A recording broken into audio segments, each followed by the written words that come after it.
வணக்கம் எல்லாருக்கும். Welcome back to our channel Rani's பொண்ணு. நம்ம சேனல் சார்பாக எல்லாருக்கும் ஹாப்பி நியூ இயர் சொல்றதுல சந்தோஷம். இந்த நியூ இயர் எனக்கும் உங்களுக்கும் எல்லாருக்கும் எல்லா அடிப்படை தேவைகளையும் நிறைவேற்றி சந்தோஷம், ஆரோக்கியம், ஒத்துமைன்னு சகல சௌபாக்கியங்களையும் கொடுக்கும்னு நம்புறேன். இன்னைக்கு கதை காட்டுக்குள்ள நடக்கல, சங்க காலத்துல நடக்கல, இலக்கிய காலத்திலும் நடக்கல, நம்மளோட சமகாலத்து கதை. இந்த கதையோட பல பேர் தங்களை ரிலேட் பண்ணிக்க முடியும். ரொம்ப இயல்பான கதை. ஆனா நம்ம ப்ரொஃபஷனல் லைஃப்லயும் நம்ம பர்சனல் லைஃப்லயும் வெற்றி பெறதுக்கான சூட்சுமத்தை வச்சிருக்க கதை. வாங்க வீடியோக்குள்ள போகலாம். அந்த ஊர் ரொம்ப கிராமமும் இல்ல, பெரிய நகரமும் இல்ல, எல்லா அடிப்படை வசதிகளும் நிறைஞ்ச ஒரு சிறிய நகரம்.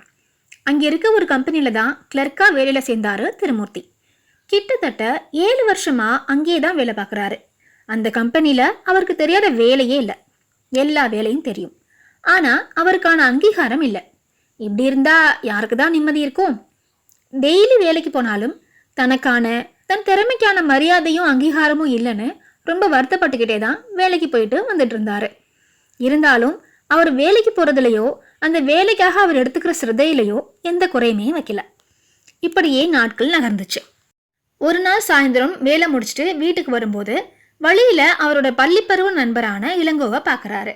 அவரும் இவர் அடையாளம் காண 2 பேரும் பரஸ்பரம் விசாரிச்சுக்கிறாங்க.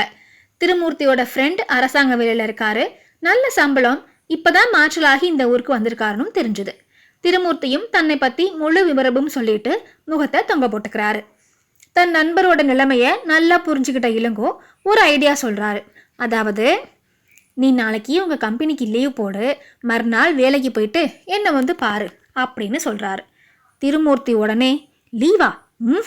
நான் மாட்டேன்ப்பா, நான் லீவ் போட்டால் கம்பெனி நிலைமை என்ன ஆகுறதுன்னு நழுவுனாரு.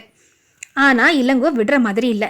டேய் ஓவரா பண்ணாதடா, ஒரு நாள் லீவ்லலாம் உன் கம்பெனிக்கு ஒன்றும் ஆயிடாது சொல்லிட்டு தன்னோட விசிட்டிங் கார்டை திருமூர்த்தி கையில் திணிச்சுட்டு கிளம்பிட்டாரு. திருமூர்த்தியும் நல்லா யோசிச்சுட்டு, சரி நண்பன் சொன்னால் அதில் ஒரு அர்த்தம் இருக்கும் அப்படின்னு ஒரு நாள் லீவ் போட்டுட்டு மறுநாள் வேலைக்கு போகிறாரு. எப்பவும் போல உள்ளே போய் வேலையை பார்க்க ஆரம்பிக்கிறாரு. திடீர்னு ஒரு வேலையாள் வந்து, திருமூர்த்தி அண்ணே, உங்களை மேனேஜர் கூப்பிடுறாரு அப்படின்னு சொல்லிட்டு போயிடுறாரு. இவரும் மேனேஜர் ரூமுக்கு போனதும் மேனேஜர் சொல்றாரு, என்ன திருமூர்த்தி, ஒரு நாள் லீவ் போட்டு கம்பெனியை ஸ்தம்பிக்க வச்சுட்டீங்களே, நீங்க கிளர்க்குன்னு தான் இத்தனை நாள் நினைச்சிட்டு இருந்தேன், நேத்து தான் தெரிஞ்சது உங்களுக்கு எல்லா வேலையும் தெரியும்னு.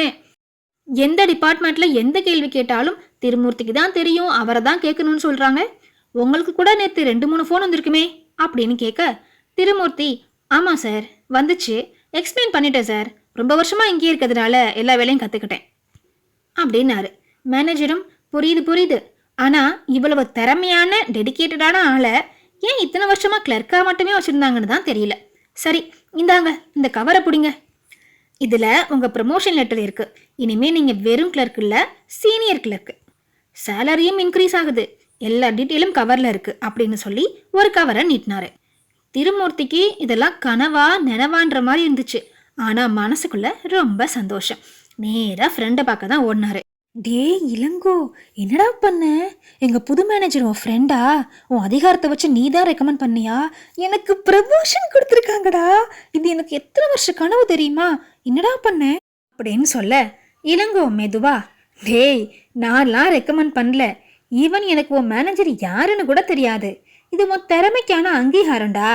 நீ சொன்னதையெல்லாம் வச்சு உன் திறமையையும் அது அங்கே தெரிய வேண்டியவங்களுக்கு தெரியலன்னு புரிஞ்சுக்கிட்டேன், அதான் அப்படி ஒரு ஐடியா பண்ணேன். இது உன் திறமைக்கும் அர்ப்பணிப்புக்குமான ப்ரமோஷன்டா, நான் ஒன்றும் பண்ணலை, உன்னோட முக்கியத்துவத்தை புரிய வச்சேன், அவ்வளோதான்னு சொல்லிட்டு சிரிச்சுக்கிட்டே நகர்ந்துட்டாரு. திருமூர்த்தி உடனே, நம்மளோட வேல்யூ என்னன்னு நம்ம காமிக்காம விட்டுட்டோம், இப்போதான் நம்ம திறமையை புரிஞ்சுக்கிட்டு ப்ரமோஷன் கொடுத்துருக்காங்கன்னு நினச்சாரு.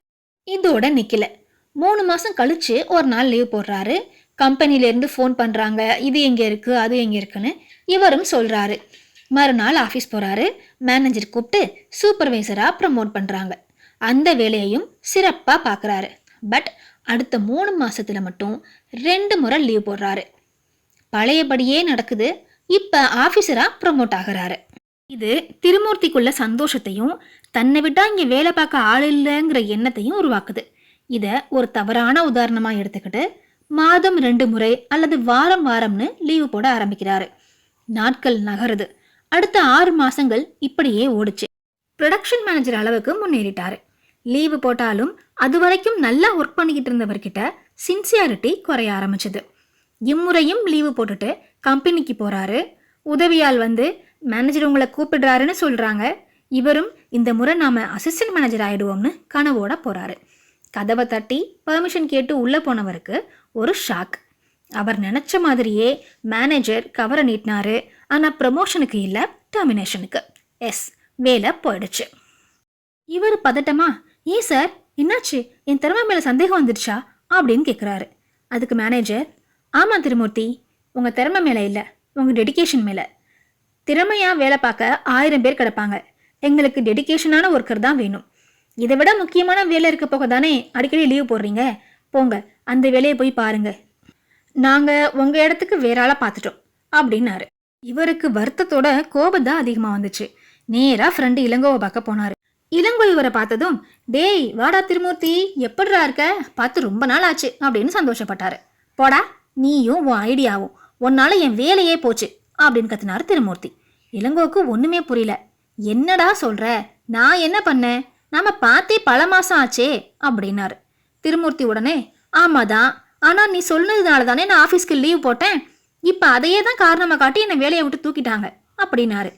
ஏய், நீ லீவ் போட்டு 1 வருஷம் ஆக போகுதே, ஒரு நாள் லீவ் போட்டதுக்காக வேலையை விட்டு தூக்குறாங்க, அதுவும் 1 வருஷம் கழிச்சு. இடையில உனக்கு ப்ரமோஷன்லாம் கொடுத்தாங்களேடா அப்படின்னு கேட்டாரு ஆச்சரியமா. அப்ப போட்ட லீவுக்கு இல்ல, நீ தானே என்னோட முக்கியத்துவத்தை காமிக்க சொன்ன, அதான் அப்பப்ப லீவு போட்டேன், ப்ரமோஷனும் கிடைச்சது அப்படின்னு 1 வருஷமா தான் பண்ண எல்லா சாகசங்களையும் சொன்னாரு. எல்லாத்தையும் பொறுமையா கேட்டுட்டு இருந்த இளங்கோ, உங்க கம்பெனி சரியா தானே பண்ணியிருக்காங்க அப்படின்னு சொல்ல, கோபமா முறைச்சிட்டு இருந்த திருமூர்த்தியை பார்த்து ஒரு கேள்வி கேட்குறாரு. சரி, இப்ப சொல்லு, உன் வீட்டில் நல்லா எரிஞ்சிட்டு இருக்க லைட்டு திடீர்னு மின்னிட்டு எரிஞ்சா என்ன பண்ணுவ அப்படின்னாரு. ஒரு முறை மின்னினா என்ன, நான் ஒன்றும் பண்ண மாட்டேன், அது தானாவே தான் எரிஞ்சிடுச்சே அப்படின்னாரு திருமூர்த்தி. ஓகே, அதே லைட்டு ஒரு நாளைக்கு 2-3 தடவை மின்னினா என்ன பண்ணுவ அப்படின்னாரு. என்ன பண்ணுவேன், பல்பை கலட்டி பார்ப்பேன், சோக்கு எதுவும் போயிருச்சான்னு பார்ப்பேன், இல்லை லூஸ் கான்டாக்டில் இருக்கான்னு பார்ப்பேன், அப்படி இருந்தால் அதெல்லாம் சரி பண்ணுவேன் அப்படின்னாரு. கரெக்ட். அதே லைட் 1 மணி நேரத்துக்கு ஒரு தரம் மின்னிட்டே இருந்தா என்ன பண்ணுவ அப்படின்னாரு. என்ன பண்ணுறது, இந்த லைட் எனக்கு வேலைக்கு ஆகாது, எப்போ வேணா ஆஃப் ஆகிடும், அதனால புதுசு தான் ஒன்று வாங்கி மாட்டணும். இதெல்லாம் ஒரு கேள்வின்னு கேட்டுட்டு என் டென்ஷன் புரியாமல் அப்படின்னு திருமூர்த்தி முடிக்க, அதை தான் உங்கள் கம்பெனி செஞ்சுருக்காங்க, அவங்கக்கிட்ட நீ மின்னி எரியிற விளக்கா நடந்திருக்க, அவங்க நம்பிக்கையே இழந்திருக்குன்னு சொல்லி இளங்கோ தொடர்ந்தாரு. இங்கே பாரு திருமூர்த்தி, வேலை பார்க்குற இடத்துல நம்பிக்கையை சம்பாதிக்கிறது தான் ரொம்ப முக்கியம். உன் மேனேஜருக்கு உன் சின்சியாரிட்டி மேலேயும் திறமை மேலேயும் நம்பிக்கை இருந்ததால தான் உனக்கு ப்ரமோஷன் கொடுத்தாங்க. அந்த நம்பிக்கையை நீ இழந்துட்ட, அதனால உனக்கான மரியாதையும் போச்சு, உன் வேலையும் போச்சு. சின்சியராக இருந்தா வேலையே தெரியாட்டியும் தட்டி கொடுத்து சொல்லி கொடுத்து வேலை வாங்கலாம். வேலை பார்க்குற இடத்துல மட்டும் இல்லைப்பா, குடும்பத்திலையும் உறவுகள்கிட்டையும் நம்பிக்கை தான் வேணும். பாசம் வைக்கிற விட்டு கொடுக்குற இடத்துல தான் நம்பிக்கை வரும். இப்போதான் உன் ஒய்ஃபை பார்த்துட்டு வரேன்.